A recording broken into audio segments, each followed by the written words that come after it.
شروع اللہ کا نام لے کر جو بڑا مہربان نہایت رحم والا ہے۔ جب تمہارے پروردگار نے فرشتوں سے کہا کہ میں مٹی سے انسان بنانے والا ہوں، جب میں اس کو درست کر لوں اور اس میں اپنی روح پھونک دوں تو اس کے آگے سجدے میں گر پڑنا، سو تمام فرشتوں نے سجدہ کیا مگر ابلیس کہ وہ اکڑ بیٹھا اور کافروں میں ہو گیا۔ اللہ نے فرمایا کہ اے ابلیس، جس شخص کو میں نے اپنے ہاتھوں سے بنایا اس کے آگے سجدہ کرنے سے تجھے کس چیز نے منع کیا؟ کیا تو غرور میں آ گیا یا اونچے درجے والوں میں تھا؟ بولا کہ میں اس سے بہتر ہوں کہ تو نے مجھ کو آگ سے پیدا کیا اور اسے مٹی سے بنایا۔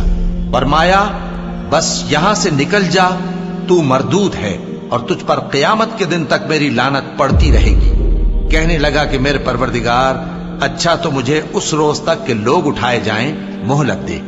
فرمایا کہ تجھ کو مہلت دی جاتی ہے اس روز تک جس کا وقت مقرر ہے۔ کہنے لگا کہ مجھے تیری عزت کی قسم، میں ان سب کو بہکاتا رہوں گا سوائے ان کے جو تیرے چنے ہوئے بندے ہیں۔ فرمایا ٹھیک ہے، اور میں ٹھیک ہی کہتا ہوں کہ میں تجھ سے اور جو ان میں سے تیری پیروی کریں گے سب سے جہنم کو بھر دوں گا۔ اے پیغمبر، کہہ دو کہ میں تم سے اس کا صلہ نہیں مانگتا اور نہ میں بناوٹ کرنے والوں میں ہوں۔ یہ قرآن تو اہل عالم کے لیے نصیحت ہے اور تم کو اس کا حال کچھ وقت کے بعد معلوم ہو جائے گا۔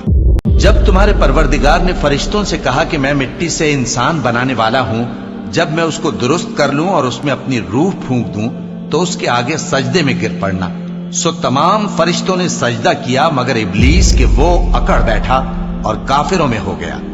اللہ نے فرمایا کہ اے ابلیس، جس شخص کو میں نے اپنے ہاتھوں سے بنایا اس کے آگے سجدہ کرنے سے تجھے کس چیز نے منع کیا؟ کیا تو غرور میں آ گیا یا اونچے درجے والوں میں تھا؟ بولا کہ میں اس سے بہتر ہوں کہ تو نے مجھ کو آگ سے پیدا کیا اور اسے مٹی سے بنایا۔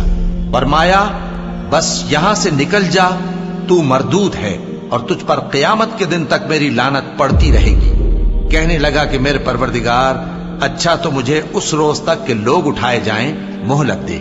فرمایا کہ تجھ کو مہلت دی جاتی ہے اس روز تک جس کا وقت مقرر ہے۔